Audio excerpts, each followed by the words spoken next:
Shalom. Selamat pagi pemirsa Hikmat Pagi Keluarga GKI Karangsaru.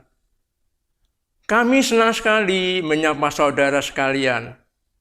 Kami mengharapkan saudara semua dalam keadaan sehat dan sukacita.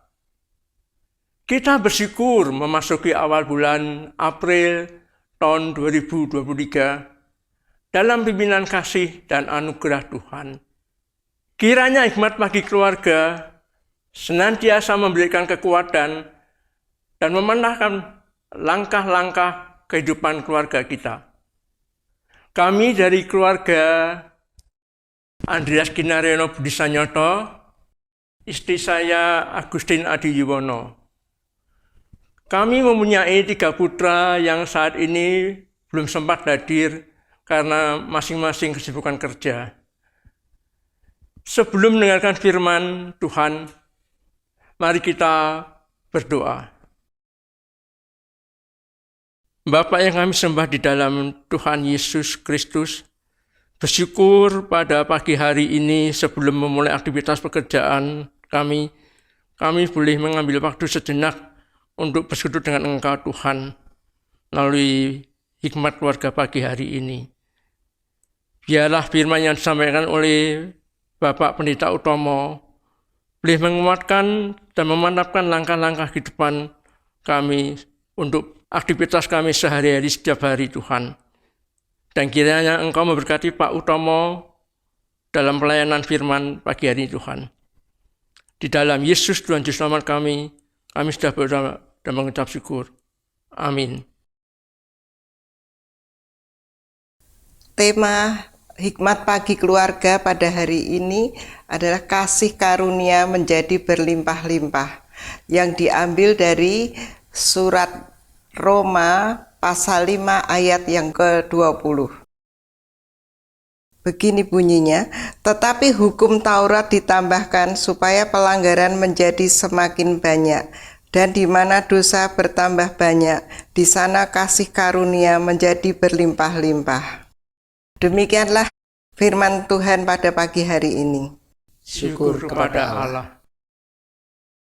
Selamat pagi saudara-saudara yang dikasihi Tuhan. Pada tahun 1700-an, John Newton pergi berlayar bersama ayahnya dengan sebuah kapal dagang. Tak lama setelah ayahnya pensiun, Newton terpaksa bekerja di sebuah kapal perang. Akan tetapi, karena menghadapi kondisi yang tak tertahankan, ia pun melarikan diri. Kemudian memohon agar dipindahkan ke sebuah kapal budak yang akan segera berlayar ke Afrika. Kemudian Newton tanpa perasaan melakukan perdagangan manusia dan akhirnya ia menjadi kapten kapal budaknya sendiri.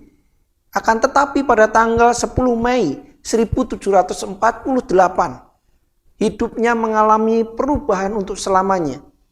Kapalnya mengalami badai yang hebat dan menakutkan. Ketika kapal itu hampir tenggelam, Newton berteriak keras-keras, "Tuhan, kasihanilah kami."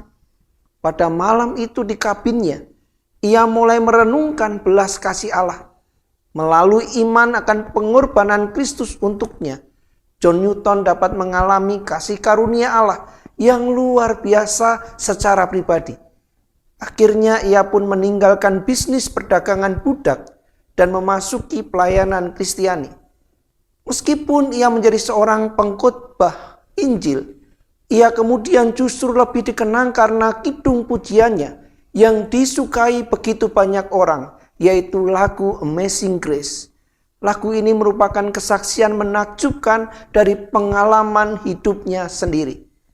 Saudara yang dikasihi Tuhan, Roh Allah menunjukkan dosa kita dan memberi kita kuasa untuk melepaskannya. Apabila kita menerima Kristus sebagai juru selamat, maka Dia melakukan bagi kita hal-hal yang tidak dapat kita lakukan dengan kekuatan kita sendiri. Itulah kasih karunia yang luar biasa dari Allah. Kasih karunia yang berlimpah-limpah, tidak membinasakan karena dosa kita, tetapi menyelamatkan dan menghidupkan kita dengan anugerahnya. Hal ini bukan berarti kita dapat hidup seenaknya, tetapi justru memacu kita hidup benar di hadapan Tuhan sebagai ungkapan syukur atas kasih karunia Allah yang berlimpah-limpah yang lebih dulu sudah kita terima. Marilah hidup benar sebagai ungkapan syukur atas kasih karunia Allah yang berlimpah-limpah. Amin. Mari kita berdoa. Bapa yang baik, kami sungguh bersyukur akan kasih setiamu yang besar. Terima kasih Tuhan, kami menerima pengampunan. Kami sudah ditebus dari dosa-dosa kami.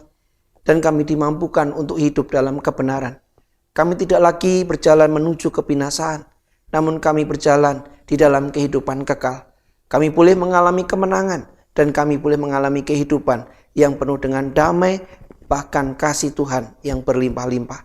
Kami serahkan hari ini, dan kami sungguh bersyukur ketika besok kami akan merayakan Paskah. Bila sungguh hidup kami tidak lagi menjadi manusia-manusia lama, namun kami manusia baru di dalam Tuhan. Di dalam nama Yesus kami berdoa. Amin. Saudara-saudara yang dikasihi Tuhan, kita memasuki awal bulan April 2023, tanggal 1 April hari ini. Dan besok kita merayakan Paskah, kebangkitan Tuhan, kemenangan kita. Oleh karena itu, mari kita terus hidup dalam kasih anugerah-Nya, kita terus hidup dalam sukacita Tuhan. Kiranya kasih, anugerah, dan damai sejahtera Tuhan mengiring perjalanan kita hari ini. Tuhan Yesus memberkati kita semua.